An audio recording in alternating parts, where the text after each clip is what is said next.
Tapos na ang paghahanap para sa nawawalang Amerikana na si Lynette Hooker o kahit papaano ay tinapos na ng Coast Guard ang kanilang misyon ilang buwan matapos siyang mahulog sa dagat sa internasyonal na tubig malapit sa Bahamas. Pero may mga tanong pa rin. Pwede bang kasuhan ng pagpatay ang asawa niya? Nasa dagat kaya ang sikreto ng pagkawala niya? Ito ang skandal mula sa Law and Crime. Ako si Sierra Gillespie. Inanunsyo ng United States Coast Guard na ititigil na ang paghahanap kay Lynette Hooker, ang Amerikanang nawala noong Abril sa Bahamas kasama ang asawang si Brian. Mula nang mawala si Lynette, mas marami tayong tanong kaysa sagot. Anong nangyayari sa mga hindi pagtutugma sa kwento ni Brian? At paano naman ang naunang kasaysayan ng umano'y pang-aabuso? At higit sa lahat, nasaan si Lynette at ano ang nangyari? Si Brian Hooker lang talaga ang nakakaalam ng totoo. Isa ba itong malungkot at hindi inaasahang aksidente? O baka naman may mas masama pang nangyari? Dadalhin tayo ng iskandalo ngayon sa Abaco Islands, isang grupo ng mga isla sa hilagang bahagi ng Bahamas. Doon naglayag sina Lynette Hooker at asawang si Brian nung unang bahagi ng Abril. Ayon sa anak ni Lynette, halos 25 taon ng kasal ang mag-asawa at mahigit isang dekada na silang magkasamang naglalayag. Ang pinakahuli nilang biyahe ay umabot hanggang Bahamas, kung saan idinukumento nila ang kanilang mga kamanghamanghang paglalakbay sa TikTok at YouTube. Nagbago ang lahat noong Sabado, ika-4 ng Abril nang mahulog si Lynette sa dagat. Sabi ni Brian, magkasama sila ni Lynette ng gabing yon sa kanilang 8 talampakang bangka pabalik sa yate nilang Soulmate. Habang dumadaan sila sa Elbow Key sa Hilagang Bahamas, sinabi ni Brian na lumakas ang alon kaya nahulog si Lynette sa bangka. Pagkatapos noon, sabi niya, biglang may malakas na agos na lumitaw at nagsimulang hilahin siya palayo. Ayon sa CNN, sinabi ni Brian na huli niyang nakita si Lynette habang tinatangay ng agos at sinusubukang lumangoy papunta sa pampang. Pero sabi niya, dumating ang oras na nawala na sa paningin niya si Lynette. Lalo pang lumala ang sitwasyon. Ayon sa investigador, alas 5 ng umaga, kinabukasan lang ni-report ni Brian na nawawala si Lynette. Maaring kahina-hinala ito, pero posibleng may mabuting dahilan din. Sinabi ni Brian na suot ni Lynette ang engine safety lanyard sa leeg nung mahulog siya sa dagat, kaya nasa kanya ang susi ng bangka. Nang nahulog siya sa tubig, tumigil ang bangka, kaya kinailangan ni Brian magsagwan babalik sa dalampasigan. Kalaunan, nagpadala si Brian ng text message sa isang kaibigan na ikinukwento ang nangyari. Isinulat niya, "Tinangay ako ng hangin palayo sa kanya at lumangoy siya papunta sa sailboat. Mabilis kaming nawala sa paningin ng isa't isa dahil palubog na ang araw. Inanad ako at nagsagwa ng 7 oras gamit ang isang sagwan hanggang sa mapadpad ako sa kabilang baybayin ng susunod na isla kung saan ako nakakuha ng tulong."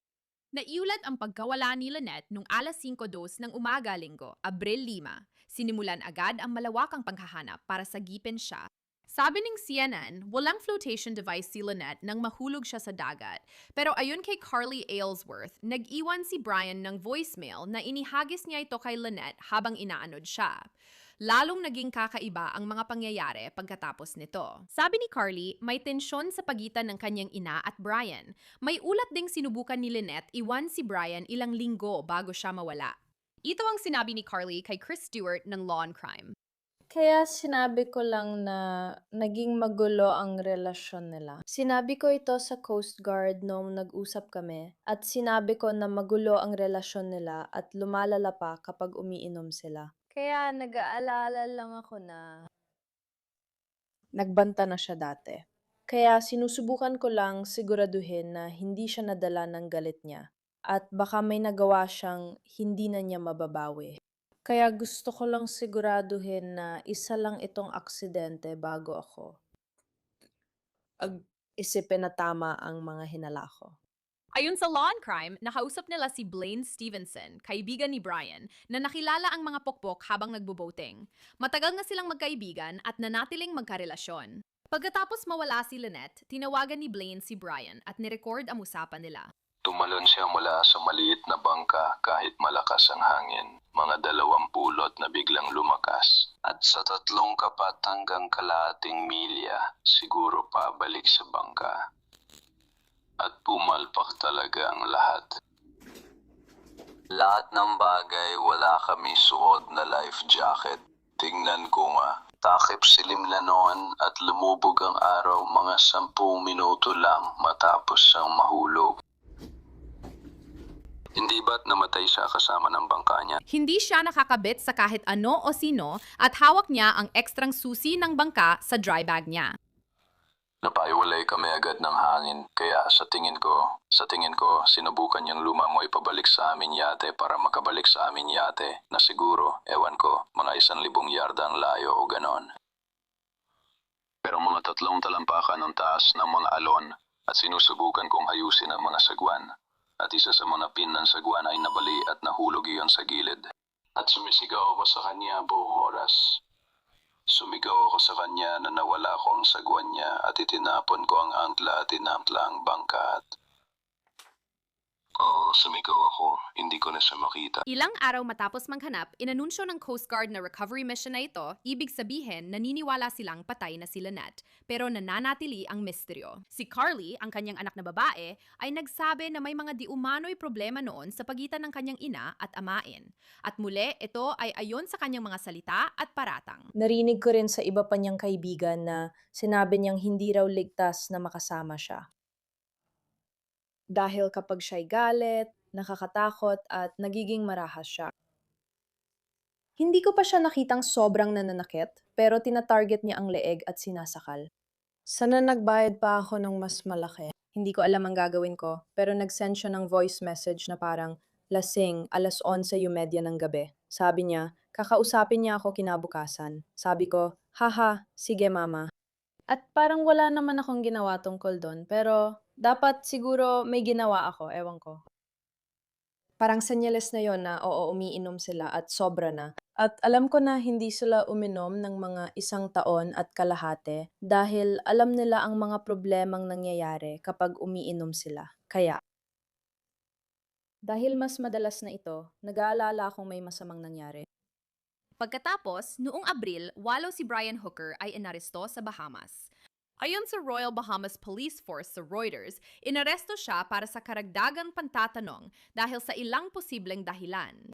Samantala, lubos na itinatanggi ni Brian ang anumang uri ng pagkakamali. Nagpahayag ang abogado niya sa CNN na malinaw na itinatanggi ni Brian Hooker ang anumang pagkakamali. Nakikipagtulungan siya sa mga autoridad bilang bahagi ng investigasyon. Hanggang ngayon, sa oras ng pagre-record na ito, wala pa ring kaso na isinampa kay Brian, ngunit iniimbestigahan umano ang pagkamatay ni Lynette bilang isang kaso ng pangpatay. Ang Fox News Digital ang nag-uulat nito, ngunit ang Coast Guard at FBI ay hindi pa nagbibigay ng pampublikong pahayag tungkol dito. Ngunit dadako tayo sa pinakabagong impormasyong meron tayo, kung saan inanunsyo ng US Coast Guard na yung linggo na itinigil na nila ang paghahanap kay Lynette noong Biyernes, Hunyo 5. Nag-anunsyo ang US Coast Guard na natapos na ang kanilang misyon sa Bahamas, kaugnay ng investigasyon sa pagkawala ni Lynette Hooker nitong Biyernes.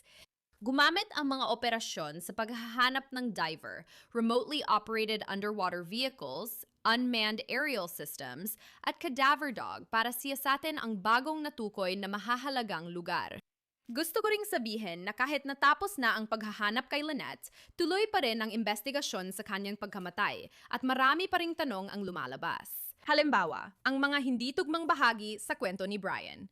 Iniulat ng CBS News na ang GPS data mula kay Brian ay salungat sa sinabi niya sa mga investigador. Bukod pa dyan, iniulat ng News Nation na hindi ginamit ni Brian ang high-tech thermal camera na nagkakahalaga ng $33,000 matapos mawala si Lynette. Kung talagang hinahanap niya si Lynette, bakit hindi niya ginawa lahat ng paraan? Ayon kay Daniel Danforth, kaibigan ni Brian, interesado ang mga investigador na marinig na hindi ginamit ang thermal tracker. Sabi niya, lahat ng ebidensya ay nagpapakitang hindi ito aksidente at walang consistent na kwento.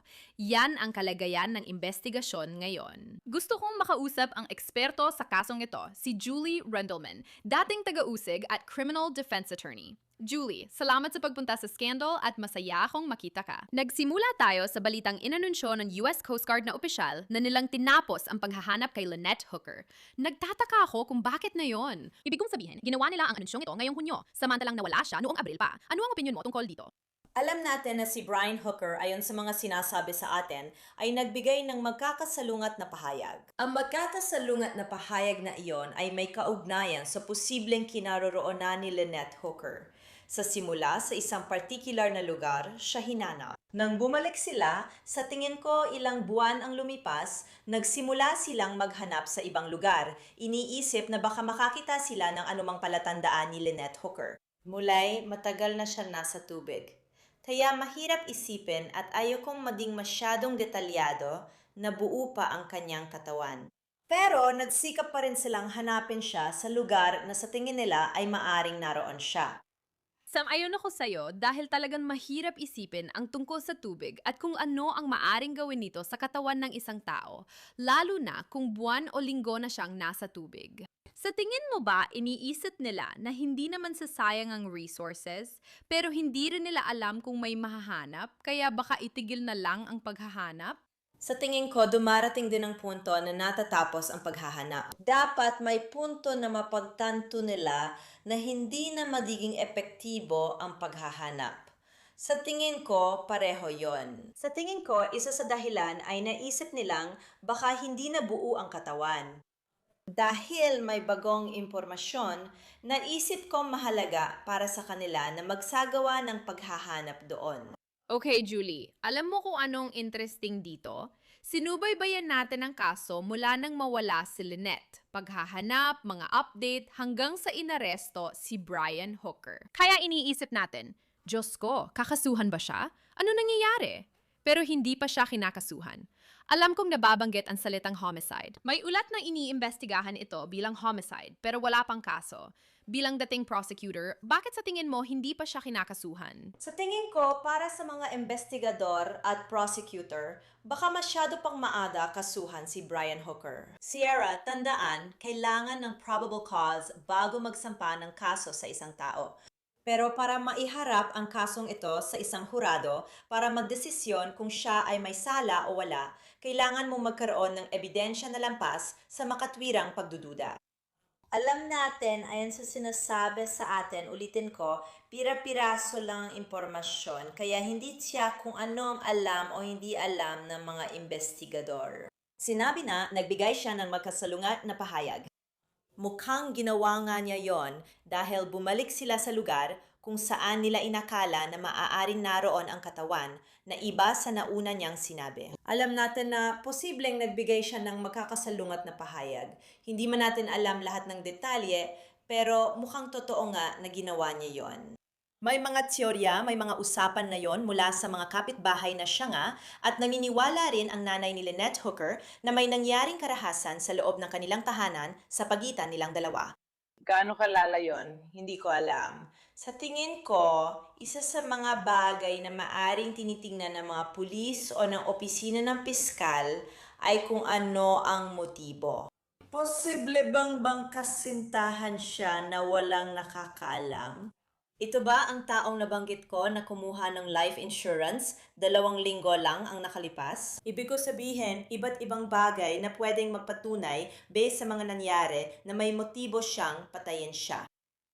Sige, nabanggit mo ang ilang napag-usapan natin dito. Gusto kong palalimin pa.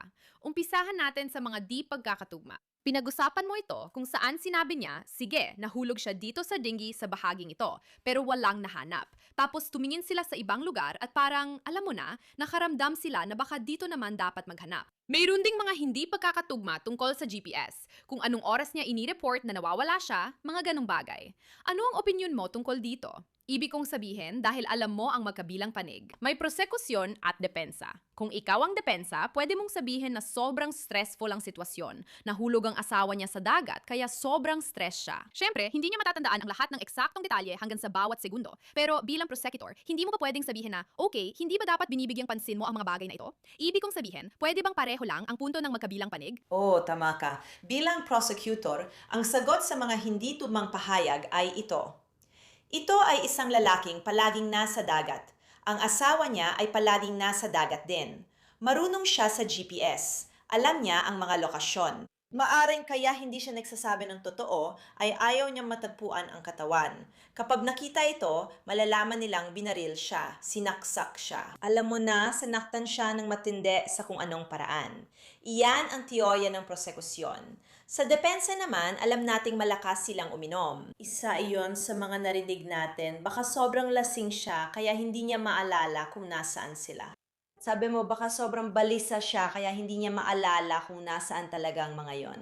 Kung hindi pagkakatugma lang ang meron tayo at wala ng iba, magiging problema ito para sa mga piskal sa susunod. Paano yung mga bantakay, nabaget mo ito? May panayam kami. Si Chris Stewart, katrabaho ko, nakausap ang anak ni Lynette na nagsabing oo ang relasyon. Narinig ko na may alegasyon ng karahasan sa tahanan at sinasabing naging mapanakit si Brian, pero paratang pa lang ito at di pa nakukumpirma. Gusto ba itong siyasatin ng mas malapitan ng mga investigador at piskal? Oo, sigurado. May impormasyon na naaresto si Brian Hooker ilang taon na ang nakalipas. Sa pagkakaalam ko, ito ay may kinalaman sa kanyang 12 taong gulang na anak, pero hindi ko maalala kung anak na babae o anak-anakan. May paratang ng pananakit, pero alam ko na absuelto siya doon. May mga paratang ng domestic abuse tungkol sa kanya at kay Lynette. Pero sa pagkakaalam ko at pakiusap, kung mali ako, may indikasyon na si Lynette ang naaresto dahil sa domestic abuse. Pero walang nangyari sa mga kasong yon. Pero syempre, ang piskal at mga tagapagpatupad ng batas ay kailangang tingnan ang anumang palatandaan ng domestic abuse. Anumang sinabi niya na maaaring magpahiwatig na hindi ito isang aksidente. Naisip ko rin dahil nabanggit mo ang motibo, posible kaya, haka-haka lang, na kumuha siya ng life insurance o nagkaroon siya ng ibang relasyon? Lahat ng ito na tinatalakay natin sa iba't ibang iskandalo ay posibleng maging motibo.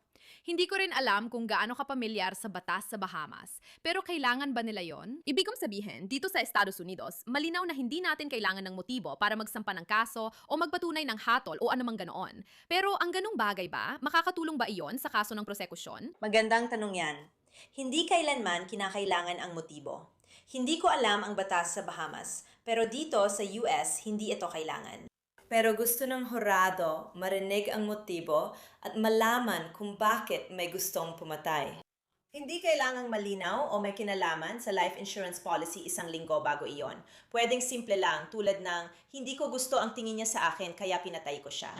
Mga motibo yon pero hindi naman kinakailangan, nakakatulong lang talaga yon sa prosekusyon. Idadagdag ko rin, Sierra, na may haka-haka na kung umusad ang kaso at may pag-aresto, sa Estados Unidos ito mangyayari, hindi sa Bahamas. At mayroong batas federal na posibleng magpahintulot na mangyari yon. Napag-usapan ko na rin yan sa ilan sa mga nakaraang episode ko dahil malinaw na nangyari ito sa tubig, sa dagat sa Bahamas, pero malamang ay dadalhin pa rin pabalik sa Estados Unidos. Sa tingin ko, nauwi rin yon sa susunod kong tanong. Kung ikaw ang mag-uusig, sabihin nating kaso ito ng pagpatay kasi ganon ang mga ulat na natatanggap natin. Wala pa tayong opisyal na kaso o anumang paratang, pero sabihin na nating haka-haka lang may kaso ng pagpatay. Hindi ba mahirap yon kasi wala pang natatagpuang bangkay sa ngayon? Matagal na nating pinag-uusapan ang mga kaso ng pagpatay na walang bangkay, Sierra, at nakita na natin ang mga kasong ganito na uwi sa pagkakahatol. Ang problema kapag walang bangkay, una, wala tayong patunay na patay na ang tao. Tama! At pangalawa, pinakamahalaga, wala tayong patunay kung ano ang tunay na sanhi ng pagkamatay. Kaya ito ang bagay na talagang pwedeng tutukan at gamitin ng depensa, kumbaga, sa pagsasabi na, alam niyo, una, mga hurado, hindi natin alam kung buhay pa siya, baka nga namumuhay lang siya sa ibang isla. Pangalawa, kung di natin alam ang sanhi ng pagkamatay, paano natin mapapatunayan na siya ang kumitil sa buhay niya? Yan ang problema sa homicide cases na walang katawan. Kaya napakahalaga ng circumstantial evidence o yung ebidensyang wala sa katawan sa pagbuo ng ganitong mga kaso. Iniisip ko rin yan kasi malinaw naman na nakapag-cover na kami ng mga kaso, sigurado akong ikaw rin, na walang katawan pero nagkaroon pa rin ng conviction. Pero dito, wala pang kaso o charges. Ano sa tingin mo ang dahilan ng delay? Sa palagay mo ba magsasampa ng kaso ang mga prosecutor laban kay Brian Hooker? Kaya dun ako nagdadalawang isip. Sa tingin ko, may pagkakaiba ang pag-iisip na pinatay ni Brian Hooker ang kanyang asawa kahit pa iniisip mong malamang na siya nga ang pumatay kumpara sa ebidensyang lampas sa makatwirang pagdududa.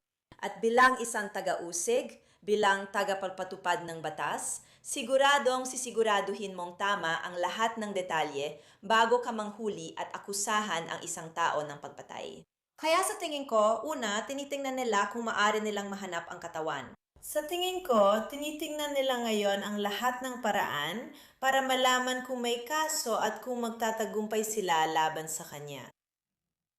Oo, at may mga pagkakaiba rin dito. Ibig kong sabihin, maaring maging kaso ito ng first-degree murder, pero sa parehong panahon, paano kung isa lang itong kakaibang aksidente at may kapabayaan? Dahil napag-usapan natin na may mga ulat na ang mga taong ito ay medyo malakas uminom ng alak. Posible kayang nangyari na at ito ay haka-haka lang, pero siya ay nahulog sa dagat. Pareho silang lasing at nagmamaneho ng bangka, kaya hindi siya matulungan. Malinaw na hindi dapat nagmamaneho ng sasakyan habang lasing. Pwede ba itong maging kaso ng homicide, kapabayaan, o iba pa kung walang first-degree murder? Napakagandang tanong yan ulit. At oo, posible ang kahit ano. Pero tandaan, nakasalalay talaga lahat sa kung ano ang sasabihin niya. Kapag nagsalita siya, maaaring magamit laban sa kanya ang anumang sabihin niya. Kaya hindi natin alam kung inamin niyang lasing siya. Malinaw na ilang oras pa ang lumipas bago niya ito i-report na isa ring issue na binanggit ng mga investigador.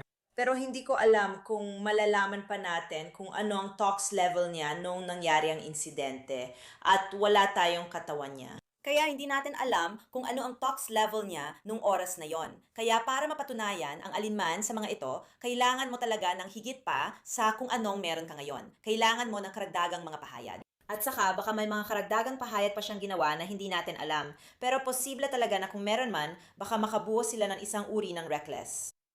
Sige, kaya may ilang dagdag na pahayag tayo. Sa episode na ito, may kaibigan na nakausap ni Brian sa telepono ng ilang beses at na-record. Kaya meron tayo niyan, pati mga text message. Tapos meron tayong voicemail na iniwan niya para sa anak ni Lynette, lahat ng mga ito. Paano ito makakaapekto pagdating sa korte? Kung papayagan ba ang mga ito? Tatanggalin ba ng depensa ang mga ito? Paano pumapasok dito ang hearsay? Maari mo bang ipaliwanag? Kaya sa tingin ko nung tumawag ka sa telepono, baka nagkamali ako, may nagsabi sa pamilya na nawawala siya. Pwede rin akong mali. Hindi ko maalala pero maaaring nagkamali ako kung may pag-amin tungkol sa alak. Tama. Kaya pagdating sa mga pahayag, tandaan na tinitingnan ito ng depensa sa dalawang magkaibang paraan. Ang ilan sa mga pahayag na yon ay nakakatulong sa depensa, kaya gusto nilang maisama ang mga iyon. Ang mga pahayag na hindi nakakatulong ay ipaglalaban nilang hearsay at hindi dapat isama. Medyo iba ito pagdating sa akusado dahil madalas kapag ang akusado ang gumawa ng pahayag, ang argumento ay hindi ito hearsay dahil ito ay isang pag-amin. Maaring hindi ito direktang pag-amin sa krimen, pero maaari rin itong maging pag-amin sa isang bagay na may kaugnayan sa krimen, kaya pwede itong tanggapin. Sa tingin ko, susuriin pa rin ang bawat pahayag sa halaga nito. Trabaho ng depensa na suriin at sabihin kung gusto nila o hindi ang isang bagay at ipaglaban kung dapat isama. Wala pa ring mga kaso, kaya ito ang huli kong tanong sa'yo, Julie. Ano sa tingin mo mangyayari? Alam kong gusto ng tao ng hustisya, pero wala pa rin tayong sagot kung nasaan si Lynette. Nabanggit mo na maaring sabihin ng depensa na, alam mo, kusang umalis ba siya? Isa ba itong gone girl na sitwasyon? Nasa ibang isla ba siya kasama ang, alam mo, isang taong kasama niya? Sino ang makakapagsabi? Lahat yan ay haka-haka lang. Pero ano ang inaasahan mo? Magkakaroon ba ng anumang uri ng kaso na isasampa? Alam ko na hindi na naghahanap ang Coast Guard sa kanya o sa katawan niya, pero ang mga pulis ay patuloy pa ring nagsisiyasat at gumagalaw sa kaso. Sa tingin mo, ano maaring mangyari susunod? Sa tingin ko, depende pa rin. Tandaan mo, tapos na silang maghanap doon, pero hindi pa tapos ang investigasyon nila. At alam natin na tinitingnan nila ang bangka at ang maliit na bangka para makita, sa palagay ko, kung may anumang uri ng forensic na ebidensya. Hindi ako sigurado kung may makikita sila. Tandaan, doon sila nakatira sa bangka. Halimbawa, kung may nakita silang dugo, hindi ibig sabihin agad ay may pananakit. Para sa akin, inuulit ko na masyado pang maaga para maghusga. Masyado pang maaga para isipin kong aarestuhin siya. Sa ngayon, based sa alam ko at wala pang ibang impormasyon, parang kulang pa ang ebidensya nila. Pero hindi ako nasa posisyon nila. Inaasahan ko at umaasa ako na marami pa silang mga sikreto na hindi nila sinasabi sa media at itinatago muna nila kasi kadalasan ganun talaga ang takbo ng isang investigasyon. Kung may ebidensya na tuturo sa kanya na hindi pa natin alam, baka siya maaresto. Malalaman din natin sa tamang panahon. Oh, dapat talaga ganoon, di ba? Para mapanatili ang integridad ng investigasyon at magamit lahat ng ebidensya sa korte kung may totoong nangyari.